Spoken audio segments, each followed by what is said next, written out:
বিগত 16 বছর ধরে জনগণকে একত্রিত করে কোনো আন্দোলন করতে পারে নাই। আমরা যখন অরাজনৈতিক ভাবে সাধারণ ছাত্ররা বৈষম্য বিরোধী ছাত্র আন্দোলনের ব্যানারে আন্দোলন শুরু করছি, তখন সকল জনগণ আমাদের সাথে আসছে। তখন আমরা আপনাদের আওয়ামী লীগের স্বৈরাচারের পাচার রূপ দেখেছি। এট দ্য সেম টাইমে এখানে আবু সাইদের নাম নেওয়া হয়, এখানে মুগ্ধ ভাইয়ের নাম না নেওয়া হয়, এখানে অন্যান্য শহীদদের নাম না নেওয়া হয়। এখানে কিভাবে আপনারা মিটিং শুরু করতে পারেন? এখানে আমরা কোনো দলের টাকার উপরে ভিত্তি করে আন্দোলন করি নাই। এখানে সাধারণ ছাত্ররা প্রতিদিন হেঁটে খেয়ে না খেয়ে কোনো সিঙ্গারা বিস্কুটের লোভে না যে নিজেদের পায়ের মাথার ঘাম পায়ে ফেলে তারা আন্দোলন করে। এই একটানা 35 দিনেরও বেশি সময় ধরে আন্দোলন করে তারা। আমরা আতঙ্কে পুলিশের উপর এই দেশটাকে আমরা ঠিক করতেছি। আমরা যখন দেশ সংস্কার করতেছি অরাজনৈতিক ভাবে, আপনারা তখন রাজনৈতিক দলের নেতা কর্মীদের নিয়ে এখানে কি করতেছেন? আপনার এই প্রশাসন লেয়াজু ভিত্তিক প্রশাসন, এই প্রশাসন যদি ভবিষ্যতে থাকে, আমরা আশা করতেছি আমরা সাধারণ ছাত্র সমাজ আবার একই ঘটনার সম্মুখীন হবো। আবার গুলি চালাতে পারেন। আজকে আগের দিন আপনারা লিগের হয়ে গুলি চালাচ্ছেন, এর পরবর্তীতে আপনারা হয় বিএনপি হয় অন্য কারণে গুলি চালাবেন।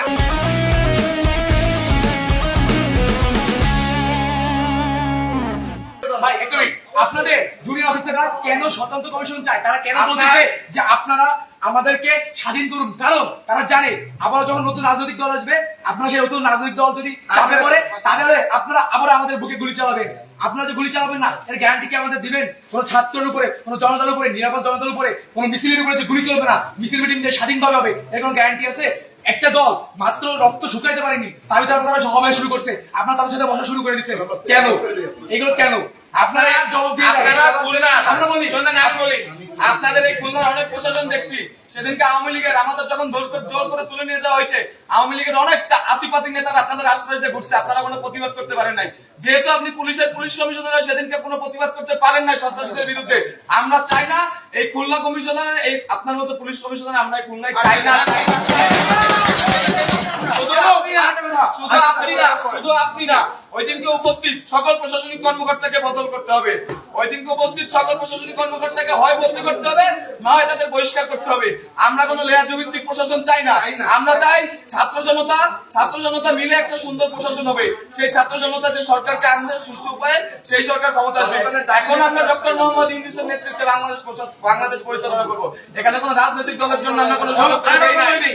আপনাদের যে জুনিয়র অফিসার আছে তাদের সে একটা বার্তা, আপনাদের যে সিনিয়র অফিসার আছে তারা পদত্যাগ করবে কি করবে না আমরা জানি না, কিন্তু বর্তমান দেশের যে অবস্থা, পুলিশ প্রশাসন রাস্তায় দরকার।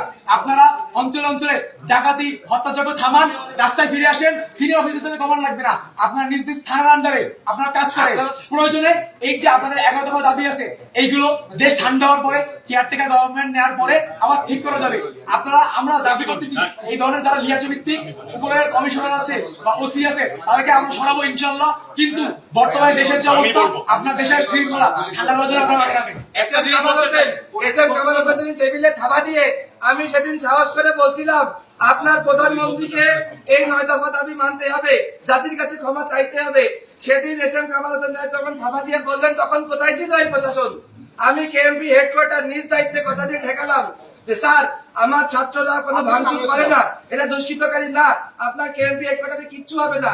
এই কথা দেওয়ার পর আমি যখন শান্তিপূর্ণ মিছিল নিয়ে ফেরত যাচ্ছিলাম, তখন কেন সেখানে দায়িত্বরত এপিপিএফ এবং পুলিশ আমার উপর গুলি চালালো? স্যার আমার শরীরে 11টা গুলি লেগেছে, 11টা গুলি লেগেছে স্যার, 11টা গুলি, 11টা গুলি, এখানে 11টা গুলি লেগেছে। সেই প্রশাসন রাতের অন্ধকারে, আপনারা সেই প্রশাসন রাতের অন্ধকারে আরেকজনের নামে মুছে ফেলতেছেন।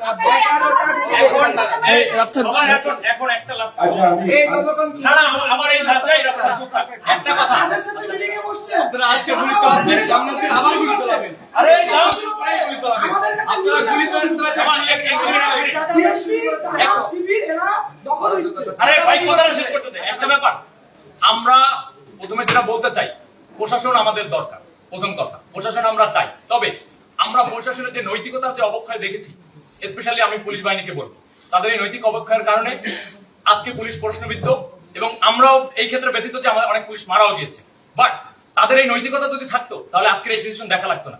তবে আমরা কোন রাজনৈতিক দলকে এখানে প্রমোট করার জন্য আমরা ছাত্র সমাজ এখানেও আসিনি এবং সারা বাংলাদেশে আছেন।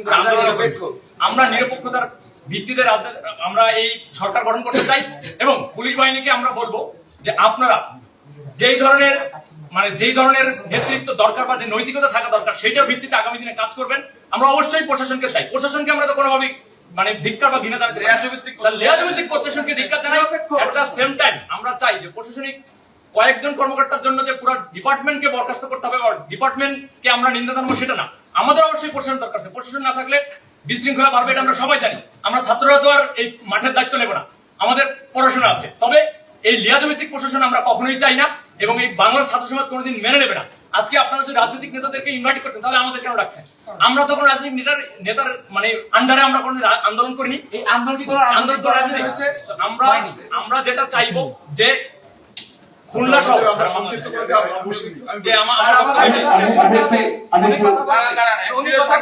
আপনাদেরকে বলি, আপনাদেরকে বলতেছি, আপনারা বর্তমানে কোন স্বৈরাচার সরকারের আন্ডারে নেই। আপনারা ছাত্র জনতার জন্য যেটা ভালো হয় সেভাবে আমরা যে আমাদের প্রতিনিধি ভাইরা আছে ঢাকা বিশ্ববিদ্যালয়ের জন্য তাদের নেতৃত্বে কথা বলতে ভাই কথা বলতে তাদের নেতৃত্বে আজকে রাত 8টায় যে শপথ বাক্য পাঠ করবে ডক্টর মোহাম্মদ ইউনূস, আপনারা তাকে সাপোর্ট দিবেন এবং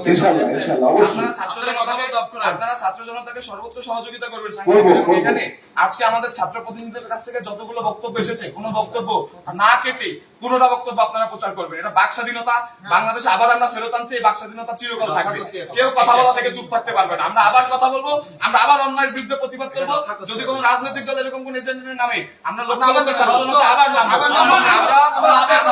আমরা লাশের ছাড়বো না।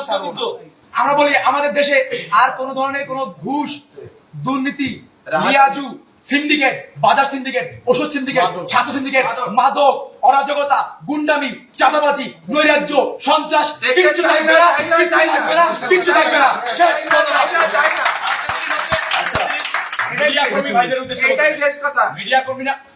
মিডিয়া কর্মীদের উদ্দেশ্যে বলতে চাই যে ভাই, আপনারা যারা আমাদের সাথে ছিলেন এই আন্দোলনের শুরু থেকে, এবং আমি মিডিয়া কর্মী অনেকের সাথে কথা হয়েছে, তারাও এতদিন বাক স্বাধীনতা প্রকাশ করতে পারেন নাই। তো আজকে থেকে না, আন্দোলন যেদিন থেকে সরকার পতন হচ্ছে সেদিন থেকে আপনারা এই স্বাধীনতা প্রকাশ করছেন, আগামী দিনেও করবেন। আপনারাও না হলে